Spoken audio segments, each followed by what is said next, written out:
Bura İsmayıllı rayonunun dağlıq ərazisində Girdiman çayının yaxınlığında yerləşən Əhəng kəndidir. Əhali əsasən tatlardan ibarətdir. Kəndin adı fars dilində dəmir mənasını verir. Çünki burada tarixən dəmirçilik inkişaf edib.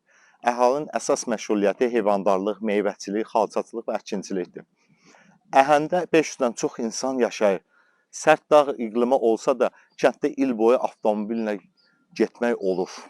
Əhəng kəndi zəngin tarixi, mədəniyyəti və təbiəti ilə seçilir. Burada 2 məscid, 2 müqəddəs bir və 2 bulaq mövcuddur.